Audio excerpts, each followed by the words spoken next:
Alright guys, now just have a look at this question. Now ये question क्या कहता है? ये क्वेश्चन कहता है कि भाई मेरे पास 105 ml वाटर है, और जब आपने उसके अंदर अमोनिया डाला, है ना, तो ऑब्वियसली कोई न्यू सोल्यूशन बन गया। अब जब वो न्यू सोल्यूशन बन गया, तो लेट्स से उस न्यू सोल्यूशन की वॉल्यूम 20 ml है, ठीक है।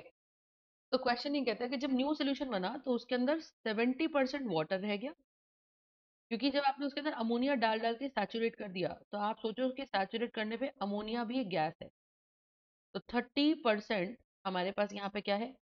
अमोनिया है। सही बात है। Will have 70% water and will have 30% ammonia.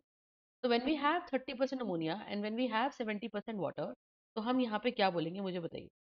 हम यहाँ पे ये बोलेंगे कि भाई देखो, और ये जो सोल्यूशन दिया है ना, इस सोल्यूशन में हमको, तो आप मुझे बताओ, एक डेटा कम है इसमें, डेंसिटी ऑफ सोल्यूशन मुझे दिया गया है 0.9 ग्राम्स पर मिलीलीटर। सही है। तो अगर मैं ऐसे बोलूँ, मैं कहूँ जी mass of solution upon volume of solution, तो that will give me the density of solution. और डेंसिटी ऑफ सोल्यूशन की वैल्यू कितनी दे रखी है? 0.9। अरे हाँ या ना? तो mass of solution upon volume of solution अगर v है, तो डेंसिटी ऑफ सोल्यूशन 0.9 है, तो मास ऑफ सोल्यूशन हो जाएगा 0.9 v। सही है। अच्छा, पानी के लिए देखो, वाटर 4 डिग्री पे दे रखा है, तो हम बोलेंगे mass of water upon volume of water is going to be the density of water. तो मास ऑफ वाटर निकालना है। वॉल्यूम ऑफ वाटर मेरे पास है 105, और डेंसिटी ऑफ वाटर होती है 1 ग्राम पर मिलीलीटर। तो यहाँ से मास ऑफ वाटर आ गया मेरे पास कितना? मास ऑफ वाटर आ गया 105 ग्राम। तो मैं बोल रही हूँ कि यार 70% वाटर जो भी हमारे सोल्यूशन में है, उसका वजन 105 ग्राम। यही तो बात है। और वो जो वाटर है, वो एक्चुअली पूरे सोल्यूशन का 70% है। तो इसका मतलब ये हो गया कि भाई मैम ऐसे करते हैं, 70% of total mass of solution, 70% of total mass of solution is equals to what? 70% of total mass of solution is equals to the mass of water. And mass of water तो कितना है? 105। तो हम कह रहे हैं जी 70% of 0.9 V is going to be 105। तो यहाँ से ये कैंसिल हो जाएगा, तो ये मल्टीप्लाई होगा तो कितना बन गया? 6.3V by 10 is going to be equals to 105। तो यह आ जाएगा 6.3V is going to be 105 into 10. So this becomes 1050 is going to be 6.3V.